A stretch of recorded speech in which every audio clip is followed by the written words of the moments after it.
Welcome to the Northern New Jersey PCA Trackside Classroom Series. My name's Bill Gilbert. I'm one of a number of NNJR chief instructors, and I'm happy today to be talking with you about vision uh, basics and tips. This presentation is oriented to student drivers, and not that there aren't lots of things here that advanced drivers can benefit from, although I hope if you're an advanced driver that you know many of the things I'm going to talk about here. But that's regardless. Let's dive right in. Uh, First, the normal disclaimer that these are the best advice we know how to put out there. But as always, when you go to the track, you use them at your own risk, as with everything at the track. So, we're going to talk about where to look, adapting to track driving, how to look, and when to look. Those all may sound kind of basic, but in fact, it's not quite that straightforward. So first of all, where do we want to look? Well, the classic advice, which is good advice, is look far ahead. And look where we want to go. And the and we'll break that down a little bit more in a minute, but those are two, kind of what's the word? Almost bromides or old-fashioned ways people talk about track driving that have more than a kernel of truth in them. There's a lot to be said. Now, to break, to get a little more granular, our focus when we're driving has to be well, let me use the example. It has to be kind of focused on the line is kind of the basics there we're talking about. So as we're approaching a brake zone, we're looking at our turn-in point, and we're going to pick up our beginning of braking, the place we're going to get on the brakes, from our peripheral vision. And as we get further, as we approach the turn-in, we're going to look at the apex, and the turn-ins are peripheral vision, and so on. And we're using reference points, and I'll say more about that in a moment, to tell us where to turn in, where to brake, and so on. So this kind of is a quick overview, but let's dive into some of that. So just the very basics here of how we drive on track. And if you're new to DE, these are important concepts. We always have a braking point, a point coming into a corner where we're going to go from the gas pedal to the brake, sometimes called beginning of braking. There's a turn-in point where we're going to initiate the turn for the corner. And at most of our events, at least early in the event, there's a cone at that point, although you're better off finding something else but usually there's a cone there. Similarly, there's a cone at the apex, or sometimes called the clipping point, which is the inside part of the track that we're aiming for. And then finally, there's a track out or exit point. And again, a cone should be there. And the colored path that you see here is called the line. And when you come to the track as a beginning driver, your first focus is going to be to learn the line. And the line is defined by these reference points. And soon enough, we hope you learn to drive without relying on the cones, but regardless, they give you the basics here. And we refer more generally to reference points. The cones are examples, but I also already talked about beginning of braking, and there are others that as you get more experience, you'll want to use. But whatever they are, you can't have too many, and you should take your track map, and as you find references that don't move, and to replace the cones, as well as a reference for where you begin braking, you'll want to write them on your track map. And that way, that reinforces your learning. And when you come back to this track the next time, you don't have to learn it again. Now, there are, uh, you know, things that affect the line and affect how we drive that, you may want to add to your track map, you know, where the elevation changes, color changes, and so on. And as you get better, all of these things help create this mental picture in your head of what the track looks like, which helps you get around more quickly and more safely. Now, why do we use reference points? Well, there's several reasons, but the first and perhaps most important is for consistency. Or you could think of consistency as the ability to repeat what you just did. And some people describe it as hitting your marks. You'll hear pros sometimes talk in those terms about all I did on those laps was just hit my marks. But there's another reason, which goes beyond just repeatability, and that is if something doesn't look the same as it did last time, then it isn't the same. Maybe, we come around the corner and somehow I'm used to, turning in where the cone is and it doesn't look the same. Well, maybe somebody moved the cone, right? Or maybe it looks shiny and it wasn't shiny before and somebody spilled something on the track. And so, being able to see what's there and know what it looks like is one of those things that you get with experience and that is really helpful. And of course, we want to write down whatever we see on your track map. And again, all about creating that mental picture. Now, this is one of those classics. Look where we want to go. Of course, we want to look where we want to go. Here is my favorite example of that. This is a picture from a very long time ago from Jim Clark sliding sideways at Indianapolis. So you can see he's fully perpendicular to the track line, track surface, yet his head is turned 90 degrees. His head is focused ahead, in front of him where he wants to go. That's sort of an extreme example, but it points out that the car goes where we look. I'll say that again. The car goes where we look. So it's really important where our eyes are. So let's talk about adapting to track driving and how we apply that. So a corner, a curve, obviously requires 3 points, to define it. But often if we think about just driving the cones, we're going to drive it like this instead of like the picture on the right, right? So we want to have a picture in our head of, that curve, not the lines that you see on the left here. So we want to see the whole corner. Now, how are we doing that? Well, I already talked about we're using our focus to look ahead and our peripheral vision when we get close to reference points. Our peripheral vision, we can see out from the side and we use it for things that are close when we're on the track. But our peripheral vision is also part of our depth perception.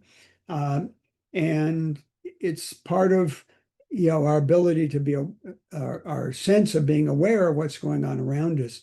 If we see movement in a mirror out of the corner of our eye, then we really need to turn our head and look to see what's going on. And peripheral vision is not very good for detail, but it is quite good for motion. So if our peripheral vision is weak for some reason, we're not going to be as safe as we need to be on track. Now, related to that are mirrors. And obviously, we have to be aware of cars behind. If you're brand new to driving on track, I tell people you come to the track expecting to learn the line and all that. You don't come expecting to deal with traffic. But in fact, that is a big part of learning. And by the way, every time you move up a run group, you have to relearn traffic skills because traffic's now moving that much faster. And as a driver, we should never, I don't care what run group you're in, be surprised by a car in the mirror. In order to avoid that, we have to be scanning the mirrors, especially the rear view mirror, um, you know, looking at every time we're on a straightaway and judging whether cars are getting closer or further away. And obviously, when we exit a corner, we're looking to see if there's someone right behind us, but also how close the next car is behind us. And I'll say more about mirrors in a moment. But if you've watched any of my videos before, you know that I'm a broken record about getting the mirrors adjusted properly. And this slide tells you how to do that. I'm not going to walk through it. It's here. You can look at it.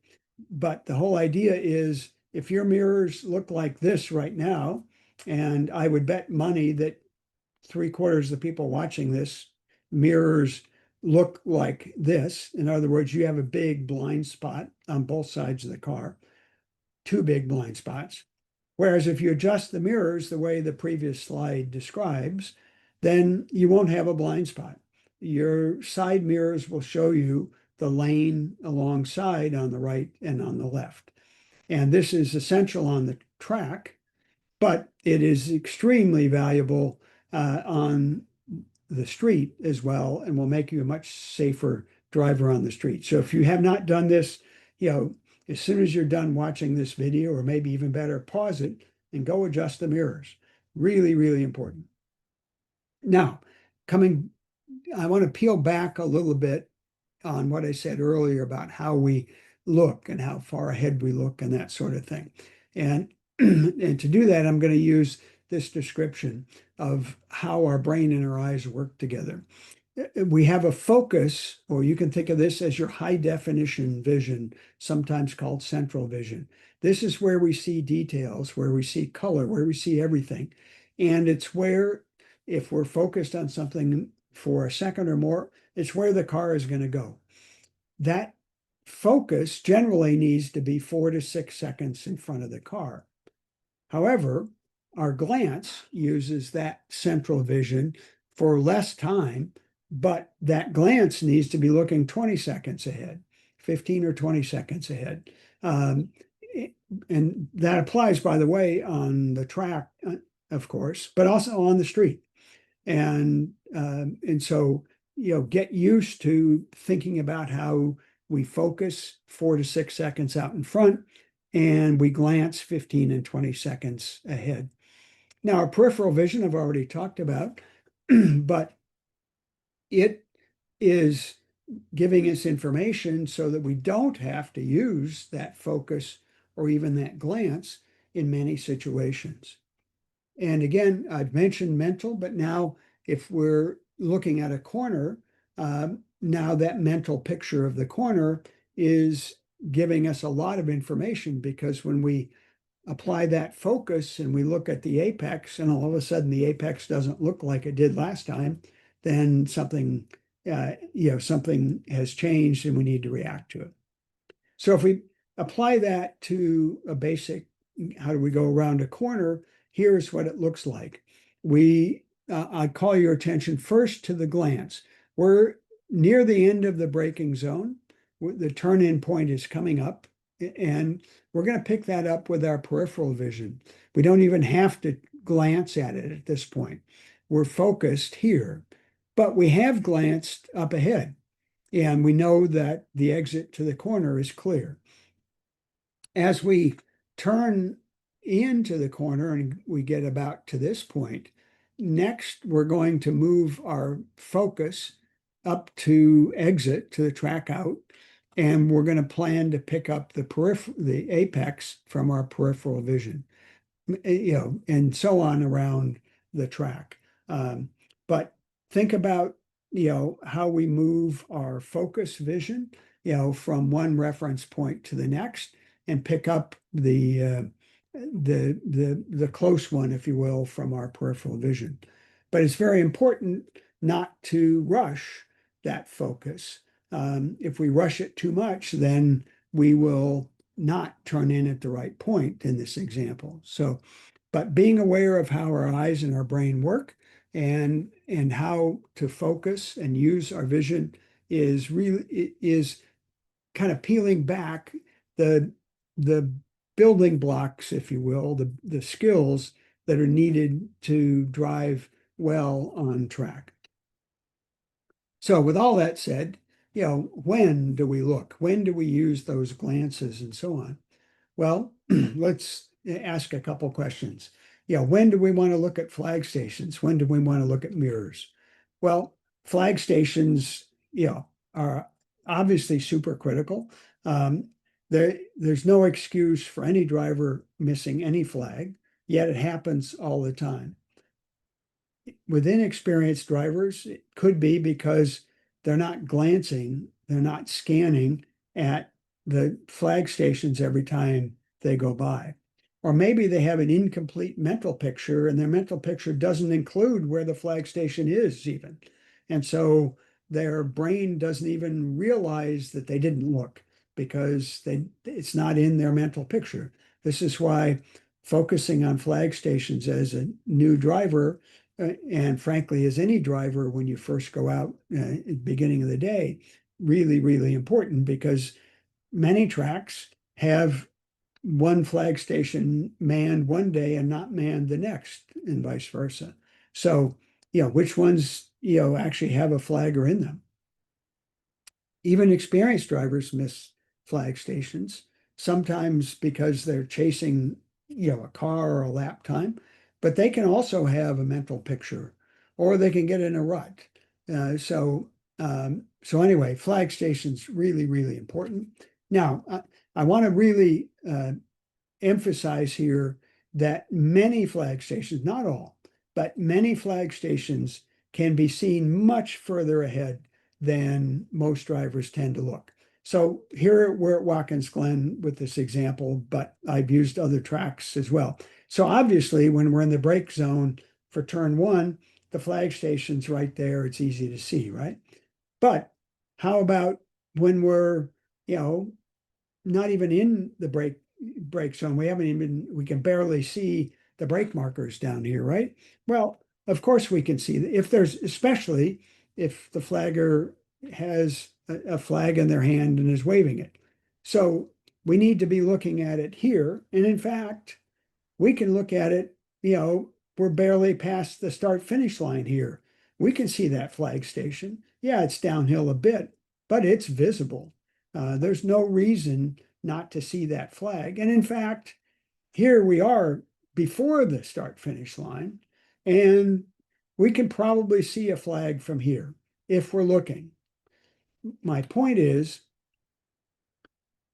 see how far in advance you can see each flag station. Of course, you can look at it when you drive by it, but in many cases, you're going to have much, much more information by looking early. And clearly, if something's going on, whether it's a black flag or, God forbid, a yellow flag or something else, we want to know about it as soon as possible, right? Because we may have to take evasive action, or maybe it's a red flag and we need to pull over. Whatever it happens to be, the sooner we see it, the better. Now let's talk about mirrors. When should I glance in the mirrors? Do I glance in them as I'm entering a corner, the middle of the corner, exiting, the middle of a straightaway, when I get into a braking zone?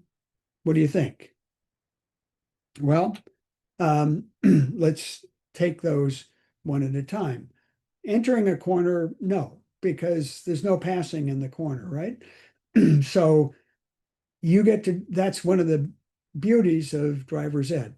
We get to drive the corner ourselves without worrying about any other car. It's not a race. There's nobody else going to dive bomb me or do anything like that. So I get to drive the corner myself. So I don't have to worry about whoever's in my mirror. Same applies in the middle of the corner. Again, there's no reason that I need to look in my mirror in the middle of a corner. But when I'm exiting the corner, as soon as I'm comfortable to glance in my mirror, I should, because maybe there was a car close behind earlier, or maybe a car closed up on me in that corner. Either way, I want to know. Again, it's a glance. I'm not putting my focus there, it's a glance. The middle of a straightaway, a lot of drivers miss this one, especially if it's a longer straightaway. Um, we we may have a car that's gained on us since we exited the corner that got us on this straightaway, or maybe there were several cars back there. Regardless of the situation, we definitely want to look in the middle of a straightaway. And most importantly, entering a braking zone. So, as we're about to get on the brakes, or just as we do, we should glance in the mirror and we should note, how far back is one or more cars? How many cars are back there? How far back are they?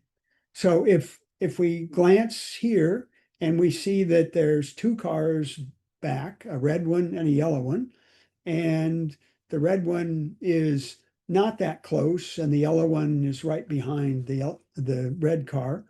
Okay, now when we exit the corner, the first time we look in our mirror, is that red car closer?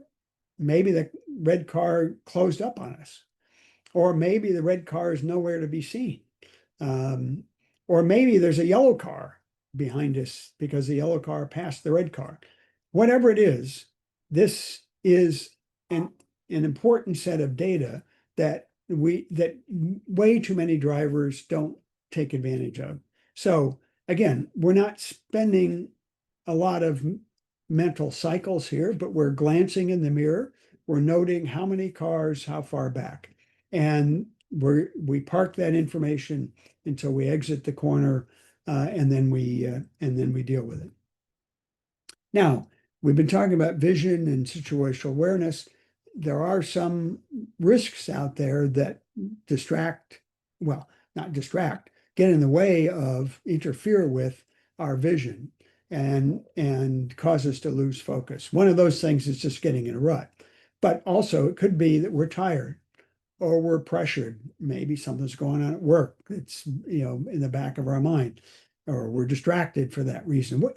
All these kinds of things are alarm bells.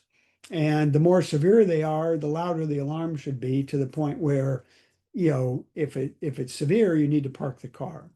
If not as severe, you need to really pay extra attention and back it down a notch or two to make sure that you can indeed focus, your eyes and brain on what needs to be focused on track. So to wrap up, we want to follow that classic advice. Look far ahead, 15 to 20 seconds. Look where you want to go, 4 to 6 seconds. Adjust the mirrors. Use those reference points, write them down on your track map.